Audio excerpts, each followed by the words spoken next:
Muy buenos días, buenas tardes, buenas noches. Mi nombre es Alejandra María Zapata Lozano, soy estudiante de la Universidad Nacional Abierta y a Distancia UNAD del programa de Historia. El día de hoy vamos a hablar sobre la época medieval, la sociedad feudal y la transición hacia el Renacimiento.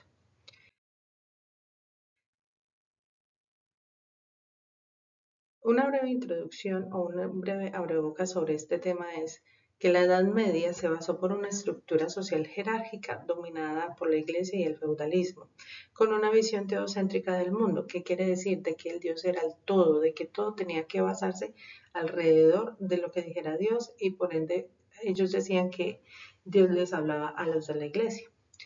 Por el contrario, el Renacimiento representó una ruptura y una continuidad marcada por el resurgimiento del pensamiento humanista, el interés por la ciencia, la razón y el arte, debido a que en el feudalismo la Iglesia Católica estaba metida de lleno no solamente en esa parte eh, espiritual, sino también en esa parte política, social.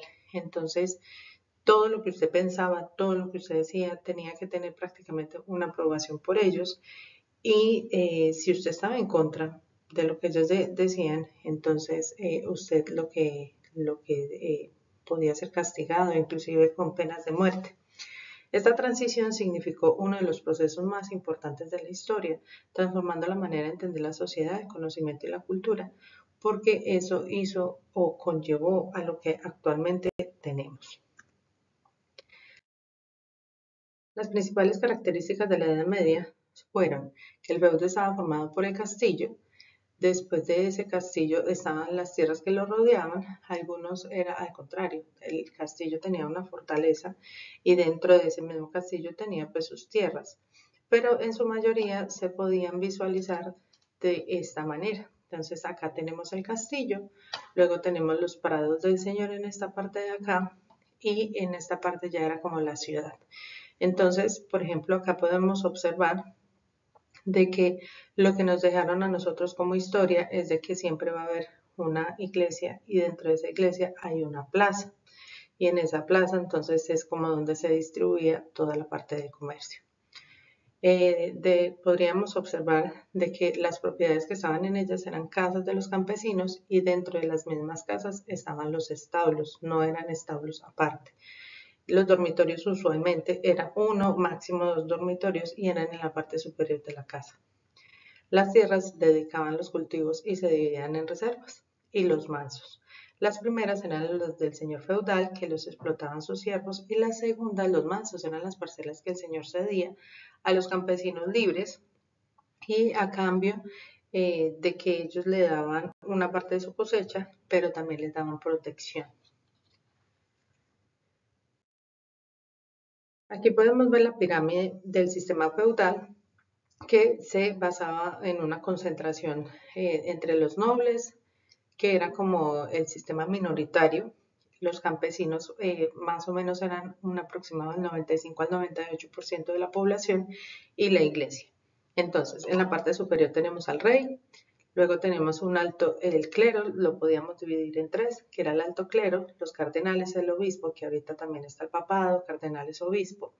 También está el clero medio, que son los abades, abadesas, miembros de los cabildos, curas de las parroquias más ricas, que usualmente son de las iglesias más importantes. Después obtenemos al bajo clero, que son los curas, los frailes y los monjes. La diferencia entre los curas, los frailes y los monjes es de que a ellos les hacían, ellos tenían que hacer una juración, un juramento, en donde ellos debían de permanecer pobres siempre. Y también podemos ver lo que es la alta nobleza, que fueron los príncipes, los duques, los condes, las marquesas. Entre ellos, para mantener el poder, siempre se casaban o entre hermanos, primos, o digamos que las negociaciones que se hacían siempre eran para mantener el mismo poder. Luego tenemos la media nobleza, que eran los caballeros, la nobleza de toga. Estos básicamente eran llamados por el rey y si ellos hacían algo que eh, sirviera pues como de que realmente estaban con ese rey, entonces el rey los llamaba como caballeros. Eran básicamente nombrados. La baja nobleza son los hidalgos. Luego ya podríamos ver en la mitad de la pirámide podemos encontrar a los ricos. Entre ellos están los comerciantes, los banqueros, los dueños de tierra, que básicamente eran otros feudos, pero más pequeños, y títulos de hacienda. Entre estos podríamos observar de que cuando se necesitaban realizar alguna guerra para ir a ya sea colonizar o poder salvaguardar sus mismas tierras, pedían prestado a estas familias, porque en muchas ocasiones estas familias, por los grandes impuestos que también cobraban, por los intereses por la plata que prestaban, entonces también le prestaban a la corona. Luego podemos encontrar a los niveles modestos, que son los artesanos, las profesiones más liberales, que eran los labradores, las tejedoras, los herreros. Y por último tenemos a los pobres campesinos, jornaleros, trabajadores urbanos y en muchas ocasiones esclavos. Estos esclavos no tenían derecho a absolutamente nada, pero eso lo vamos a ver más adelante. Los aspectos sociales era una jerarquía social feudal, las relaciones entre señores, vasallos y campesinos. Los reyes mantenían su título, aunque sus territorios se reducen considerablemente. Existe una relación entre el vasallaje e incluso los reyes podían ser vasallos de otros reyes.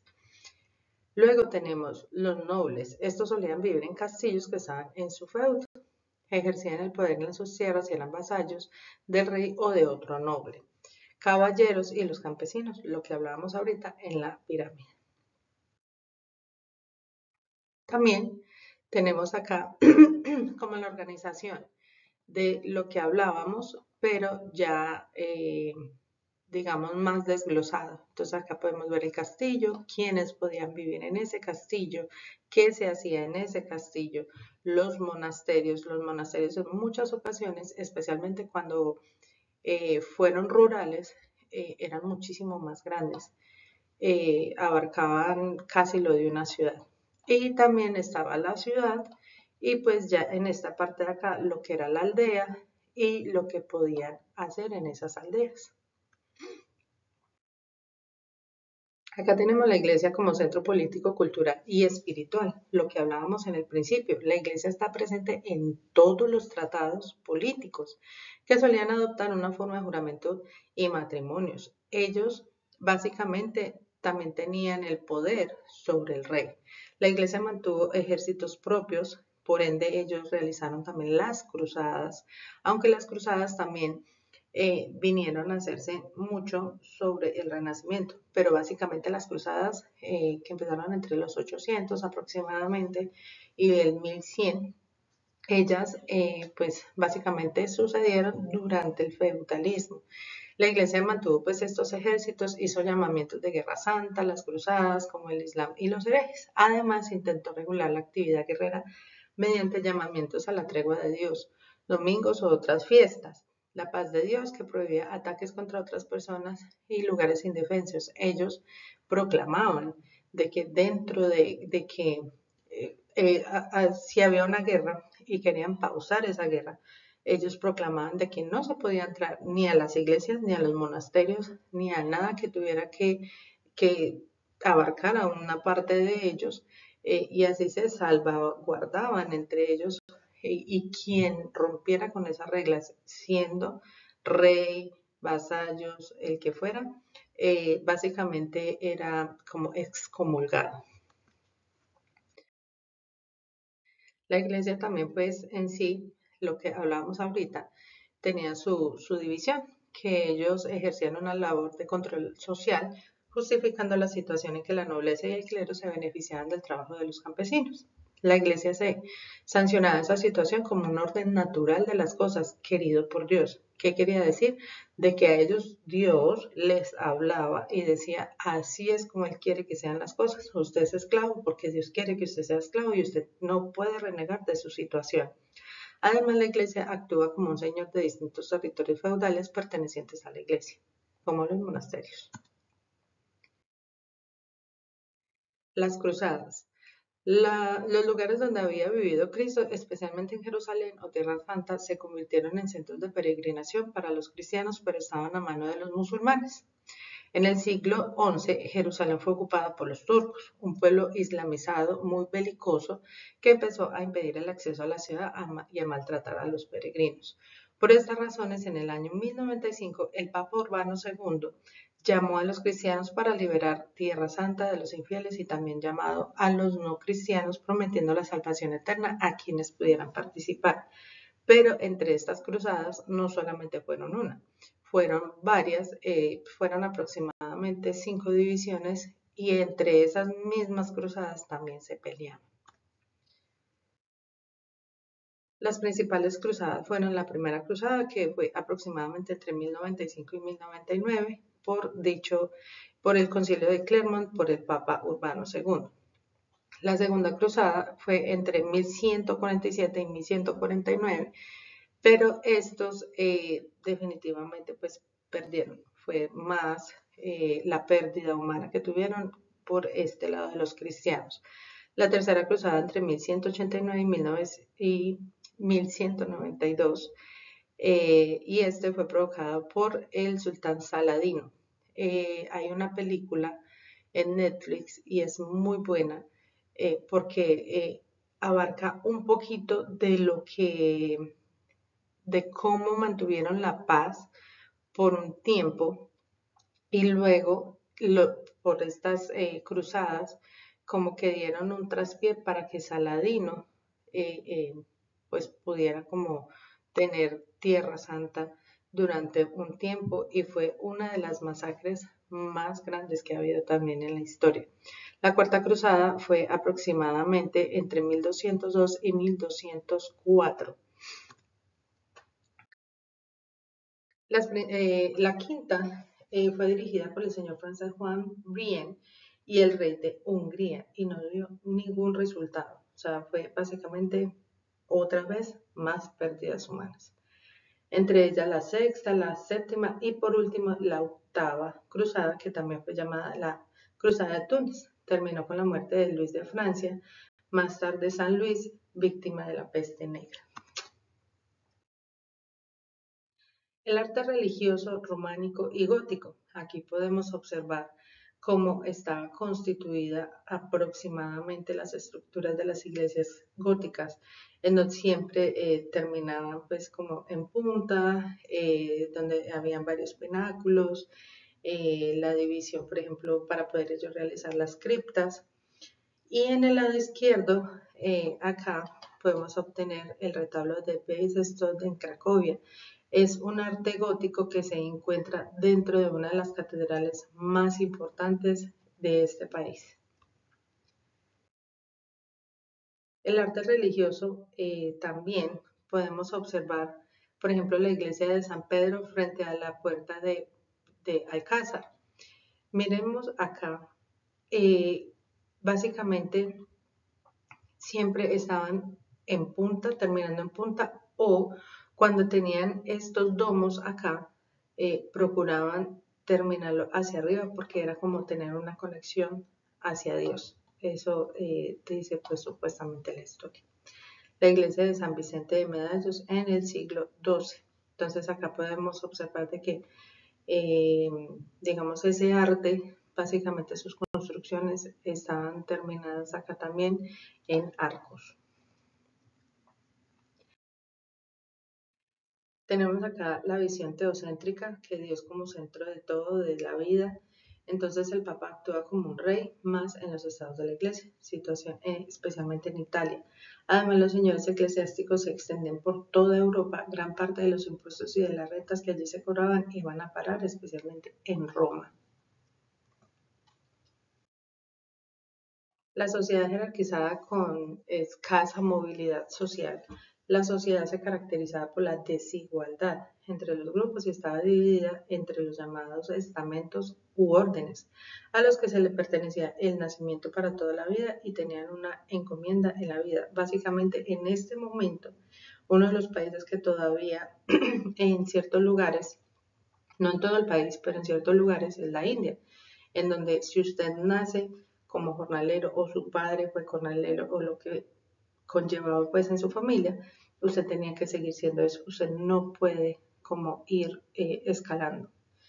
Entonces acá tenemos los oradores, el clero, que son los que rezaban, los que hacían pues supuestamente absolutamente todo por el pueblo.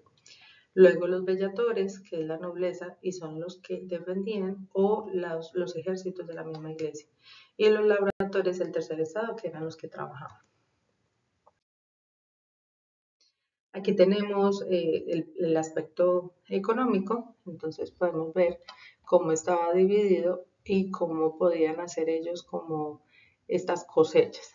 El rendimiento de la tierra era escaso y prácticamente lo hacían entre una rotación bienal, que era cada 2 años, o trienal, cada 3 años. Se trabajaban la mitad de las tierras, o un tercio y otra parte se dejaba en descanso. Eso en muchas partes, como en Colombia, todavía se sigue haciendo básicamente para dejar descansar la tierra, y cuando no lo hacen entonces empiezan a hacer otro tipo de cultivos donde la tierra se puede empezar a ganar pues como de esos minerales y todo lo que conlleva pues para que pueda seguir fortaleciéndose para realizar nuevamente los cultivos que estaban haciendo inicialmente. Aquí podemos ver cómo estaba constituida las pequeñas casas y el pueblo. Y el pueblo, básicamente, las personas que vivían eran los comerciantes, los que atendían en las tabernas, los molinos, en el horno, en la forja o la herrería. Aquí podemos ver la distribución de lo que era la casa o manso del lugar de los campesinos. El manso es completo, es el lote más la casa. Entonces acá podemos ver que estaba el dormitorio, siempre tenían solamente un tazón para cocinar, se distribuía una mesa para poder comer, y ahí mismo en ese espacio tenían el establo.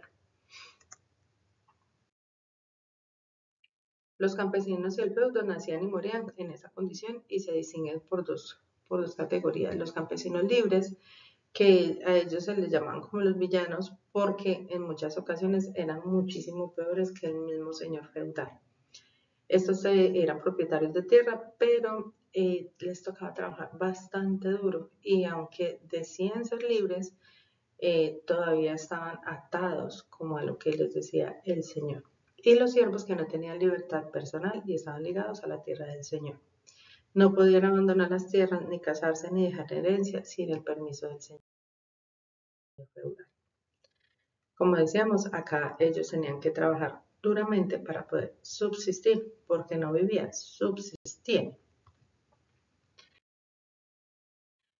Dentro del comercio, básicamente en el feudalismo no existió la moneda, hacían trueque. Entonces, por medio de como la autosubsistencia de lo que ellos mismos sembraban, pues eso mismo intercambiaban entre otros. Ya básicamente todo era con especie y no con dinero, pero cuando empezaban como a extenderse, pues básicamente empezaron a tener como ciertas monedas, pero no en todas las partes. Y una de las monedas que existieron fue en España y se le llamó el maravedí. Fue una antigua moneda española que se originó como una moneda de cuenta en la península ibérica en torno al siglo XI. Básicamente ese maravedí se hacían cuando hacían transacciones fluviales. Ahora hablemos un poco sobre las principales características del Renacimiento. El humanismo fue una de las características más grandes en donde podemos ver lo que tenemos actualmente. ¿Qué quiere decir? De que nosotros, a partir de ese momento, empieza a verse esa corriente humanista, esa corriente de pensamiento, en donde se podía ya tener como en parte una voz, anteriormente no. Y de aquí salieron pues grandes artistas, por ejemplo como Da Vinci, en donde aquí él hizo El hombre de Vitruvio, y empezó a verse como más realista, por ejemplo, el arte. ¿Por qué más realista? Porque anteriormente lo hacían como más grande, como superior, pero especialmente porque el arte era basado religiosamente. Acá ya hubo un que todavía religioso, pero un poquito más abierto, en donde se empezó a estudiar más como la parte humana, de que por ejemplo, las estatuas, las pinturas fueran más proporcionales. eh, Acá, por ejemplo, también tenemos a Dante, a Petrarca, a Boccaccio. Boccaccio fue uno de los grandes artistas, donde, como la imagen que vimos ahora anteriormente, él finalizó muchas de esas obras que empezaron en el feudalismo, pero que duraban años, cientos, inclusive cientos de años para poderse finalizar. Posteriormente, esta doctrina filosófica cultural también se expandió por el resto de Europa. El humanismo tomó a Grecia y a Roma antiguas como fuentes de inspiración y, como se ha comentado anteriormente, volvieron a tomar partes de Grecia. Lo que hacían los griegos, por ejemplo, esa filosofía, ese modo y estilo de vida. Y además se caracterizó por su fe de que ya no tenían ese teocentrismo. Algunas características del humanismo fueron el antropocentrismo, que es lo opuesto al teocentrismo, en donde, frente al pensamiento teocéntrico medieval, Dios era el centro de todas las cosas, pero ahora se impuso en el que el ser humano era como el centro de las cosas, ya no era Dios, ya era el humano. Dios creador, la religión continuó teniendo un papel fundamental o súper importante porque Dios seguía siendo el creador del universo. La fe y la razón, el ser humano debía conocer el mundo mediante la razón y la experiencia. O sea, ya inclusive muchos empezaron a pensar, lo que veo es lo que creo. Y el interés por el estudio del conocimiento. Se trata de una visión optimista del mundo, una gran fe, pero también con el progreso humano. Aquí podemos ver la Escuela de Atenas de Rafael Sanzio entre 1509 y 1511, donde los hombres se reunían para empezar debates, para hacer también pinturas, esculturas y ya de una manera un poco más libre. También el interés por la educación y la difusión del conocimiento. Se fundaron academias, universidades que fueron de gran renombre, inclusive muchas de ellas todavía siguen existiendo. El estudio de la filosofía y los ideales clásicos de Grecia y Roma empezaron a tomar nuevamente ese pensamiento, como lo decíamos ahorita.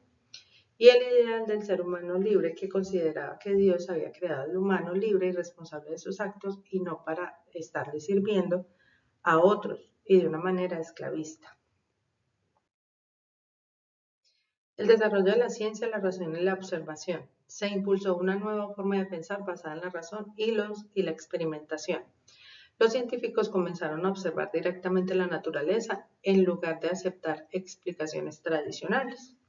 Avances en la astronomía, la anatomía, por ejemplo, Da Vinci cogía, aunque era prohibido, él logró de que muchas de las personas, los cadáveres que tenían en el pueblo, él los podía estudiar. Y así es como muchas de las cosas de la ciencia que vemos hoy fue gracias a esos estudios que él realizó, porque él, por ejemplo, hubo una mujer que estaba embarazada, ella pues al morir, él pudo ver cómo era la forma exacta del bebé y cómo estaba constituido para saber de que todos sus órganos se movían y poder empezar pues a crear esa nueva vida. También cortaba la piel para poder observar como capa por capa. Inclusive hubo una exposición en un museo en Miami en donde tuve la oportunidad de ver una de sus obras en donde se mostraba cómo habían cortado capa tras capa, como lo hacía Da Vinci, de la piel, luego los músculos, tendones, absolutamente todo, y pues ver internamente todo el cuerpo. También se aplicó el método científico temprano, combinando la observación, la medición y la evidencia. Aquí pues podemos ver lo que eran, aunque ya habían molinos, más influencias sobre estos.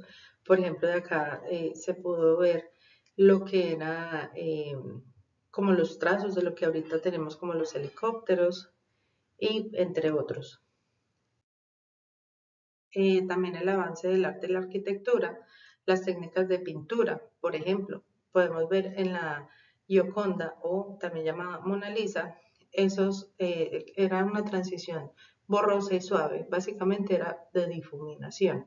El realismo humano, ya que anteriormente pues los enfoques, por ejemplo, de la anatomía no eran como proporcionales y en este momento, y a partir de este momento sí. También, por ejemplo, las herramientas, se impulsó el uso de pinturas en óleo, en lienzo, que permitieran mayor detalle y riqueza del color. Los avances también podemos ver acá en esta catedral donde está el domo. Entonces, por ejemplo, la interpretación de los elementos clásicos. Cada una de estas figuras no son hechas porque sí, sino que tenían una razón de ser.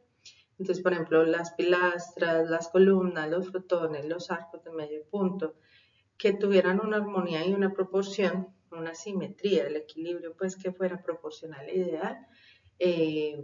Dentro de esto, matemáticamente eran casi ellos perfectos. La innovación cultural, estructural y cultural. Por ejemplo, esta es la cúpula de la Catedral de Florencia, que fue construida por Brunelleschi, okay, que representó un hito técnico inspirado en el Panteón Romano. Y entre las grandes obras monumentales también podemos ver a Miguel Ángel. La filosofía del Renacimiento, o sea, nace en un ambiente cosmopolita, en una ciudad burguesa, más libre, desarrolla las universidades, el nacimiento de la imprenta y la producción de obras de lenguas vernáculas.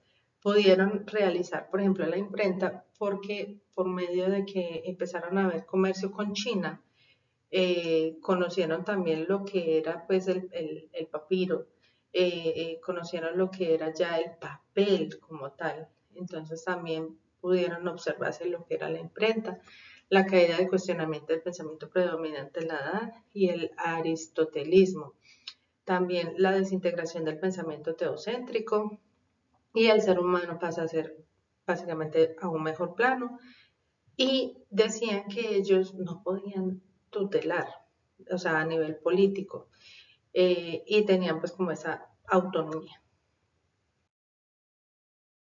El comercio, las rutas comerciales son un elemento esencial en el renacimiento comercial porque eran las arterias por donde fluía la vida mercantil. Las principales rutas de Europa fueron el Mediterráneo, el Mar del Norte y de Champagne. Venecia, por ejemplo, asumió el monopolio del comercio con Constantinopla.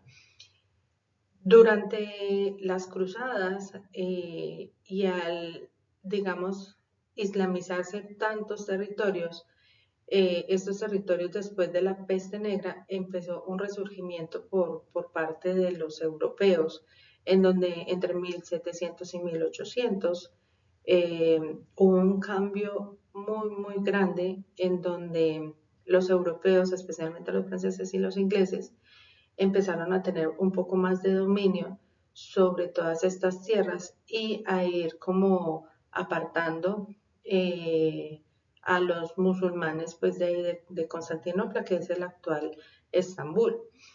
Y por ejemplo en Estambul ellos son euroasiáticos porque los divide por ejemplo ese gran puente en donde usted pasa de un lado a otro y unos son musulmanes y otros son cristianos, aunque hay una variedad ya muy grande, pero básicamente pasó a partir de esos años.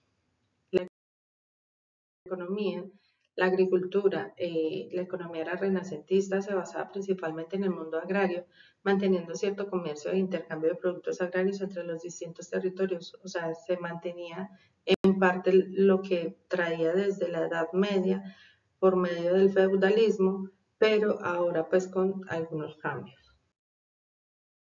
El intercambio cultural entre musulmanes y otros pueblos, las rutas comerciales, lugares como ciudades a lo largo de la ruta transsahariana y la ruta de seda sirvieron como centros de comercio e intercambio cultural. La expansión islámica de los califatos musulmanes facilitó el contacto y la difusión cultural a través de Asia, África y Europa. Ciudades en donde fueron centros como el Califato de Córdoba, se convirtieron en puntos de encuentro para eruditos de diversas partes del mundo, promoviendo el intercambio del conocimiento. También en un periodo de islamización hubo paz entre musulmanes, judíos y cristianos, pero pues básicamente por medio de la difusión del cristianismo, de que era solamente un solo Dios, de que se tenía que tener conocimiento, entonces empezaron dichas guerras. Los aspectos sociales del Renacimiento, acá en esta pirámide vemos muy parecido a lo que veíamos en la pirámide feudal o de la Edad Media, en donde todavía está la realeza, la alta nobleza y el alto clero, nobleza media que estaban los patriarcados, el urbano, caballeros, luego estaban los grupos medios, artesanos, comerciantes, los ricos, los labradores, y luego están los grupos modestos, campesinos con tierras, los que eran propietarios de esas tierras y finalmente los marginados, o sea, los que no llegaron a concluir absolutamente nada, que ya no son ni esclavos, pero tampoco eh, pertenecen a un estatus de la sociedad. Y los estratos más pobres, que son los siervos, los jornaleros, trabajadores asalariados de ciertos oficios. Entre estos se vio pues el ascenso de la burguesía, entre toda la sociedad.